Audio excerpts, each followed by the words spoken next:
Andy Baskin, one half of Baskin and Phelps on 92.3 The Fan in Cleveland. Andy, when you walk around the streets of Cleveland, does it feel like the drought is finally coming to an end?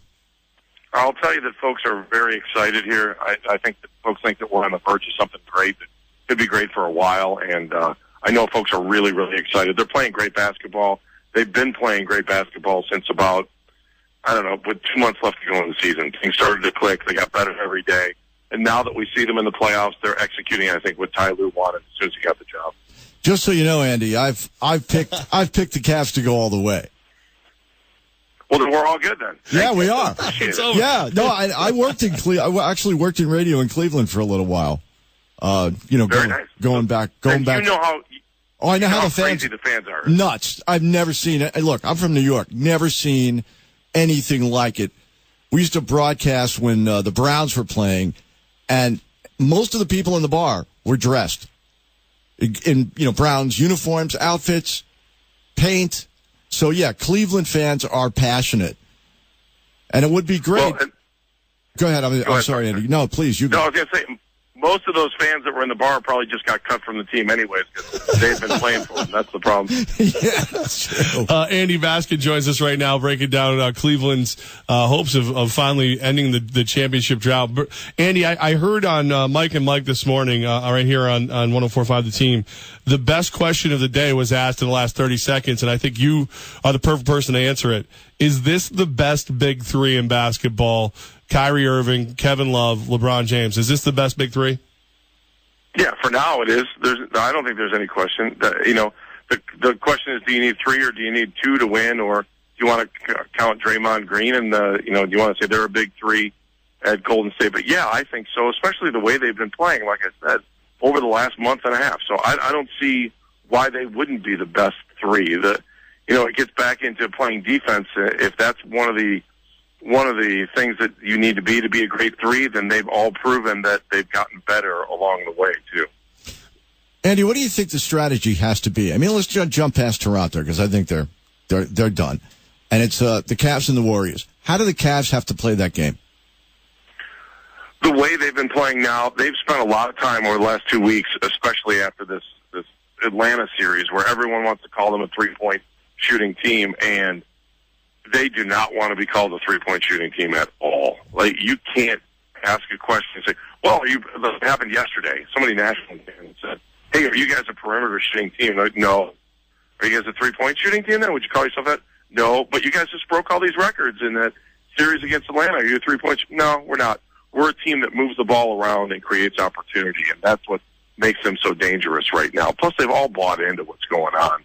It's, as the season grew, they decided that they were going to all latch in, and Ty Lue hasn't been scared to call these guys out, and that's probably the biggest difference, and that might be the X factor going into a Golden State series.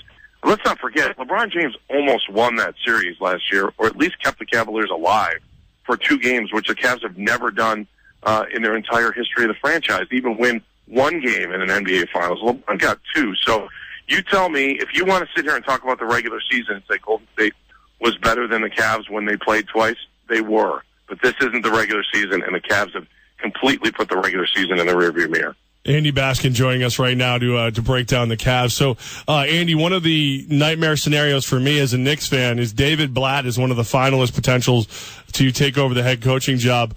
Why would that scare me, and should it scare me? If you have veterans on the team, which you do, yeah. I think you've got issues. I don't know that he relates well to veterans. He tried to implement a European style here that didn't translate. I'm not saying the Cavs aren't doing what David Blatt wanted them to do. Ty Lue's figured out a way to get him to buy in.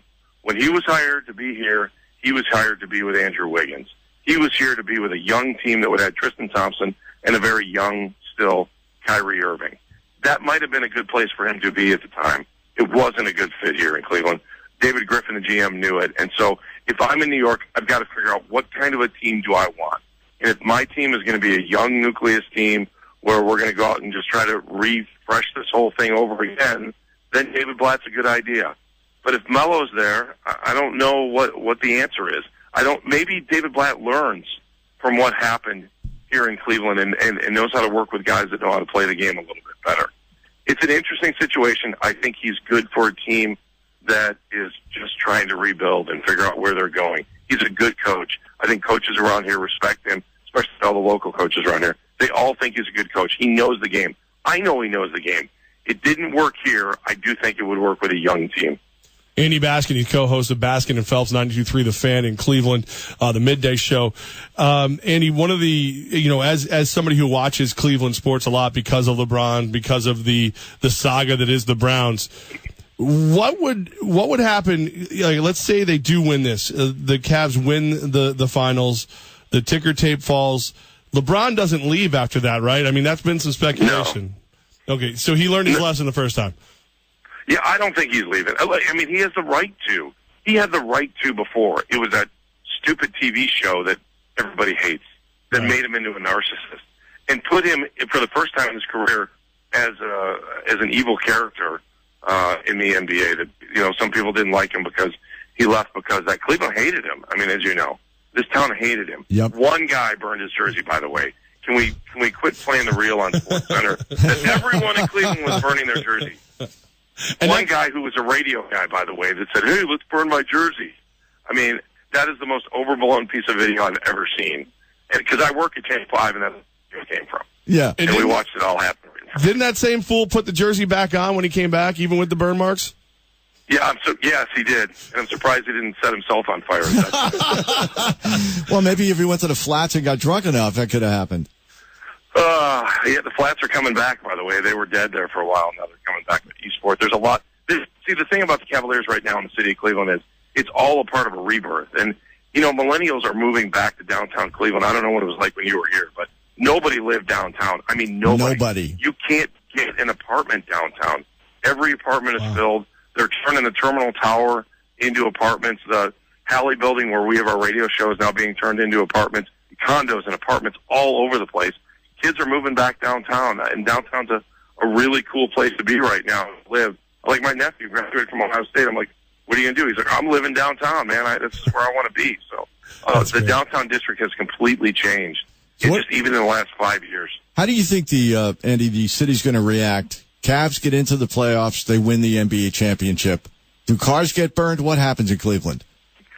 had that conversation today. I don't think so. I mean, people will be out. They'll be jumping around in the streets. I guarantee it. I always laugh when Ohio State would win a national championship. I'm like, I want to be the guy that goes out and finds old couches about 2 weeks before somebody wins a championship and says, "Hey, I'm selling these things. Ooh, I know I can get rid of these things on championship night." I mean, who in their right mind says it's a great idea? Let's go burn couches. Yeah, I know. I don't understand it. I don't get it. I don't think it's going to be as crazy as people think. I really don't. And I do think that there'll probably be a pretty good police force downtown if it does happen, because the last thing the city wants is like a really big negative thing going into the Republican convention coming up this summer. That's all the city's been talking about. Outside of sports, everything's about the convention. Everything's about the convention. I read a story today that there's going to be a few hundred people naked outside the Republican convention. Did you hear that, Andy? Yeah, they've already done that. I saw that. There was an artist that came in a couple years ago and did the same thing up on the lake. It's an artist rendition. I don't know. Some of the guy thinks that's art. Somebody wants to go out there and take off all their clothes and lay down on the street and knock yourself out. Have fun with it. Andy Baskin, one half of Baskin and Phelps, the midday show on 92.3 The Fan in Cleveland. Andy, before we let you go, what are the thoughts about the Hugh Jackson era for the Cleveland Browns? Really optimistic. Fans are excited. The biggest thing about this is Jimmy Haslam going to sit back and watch the guys that he hired do their jobs. We've gone through numerous regimes. We've gone through the absolute insanity of Johnny Manziel. I mean, the whole thing didn't make sense from day one. And then the kid couldn't play, and now who knows? But he's not our problem anymore. I think that's what Browns fans are saying at this point. So I do think people like Hugh. I think Hugh is a guy that's going to help this team with a quarterback. God knows we've got 15 of them in camp right now with RG3 leading the way. I think people trust Hugh. No one is expecting them to be a playoff team next year, but over the next couple of years, with 14 draft picks coming in this year, people have hopes and maybe dreams of turning this thing around in the next couple of years. But they've got to stay with him. They've got to have some kind of consistency. And when Mike Patton was here, I thought he was a guy that had a chance. And, You got an owner with a quick trigger finger on getting rid of head coaches. So I hope they stick with you on this one. I hope so, too. I watched him turn Oakland around for a hot second and then get let go, which was a travesty. So hopefully he gets his chance in Cleveland. Andy, thank you so much for your time. We appreciate the inside scoop of what's going on in Cleveland. Thanks, Andy. No worries. Have a great day, guys. You too, man. Andy Baskin, he's money. He knows that he's got the boots on the ground out there in Cleveland. It's going to be exciting if they get it done.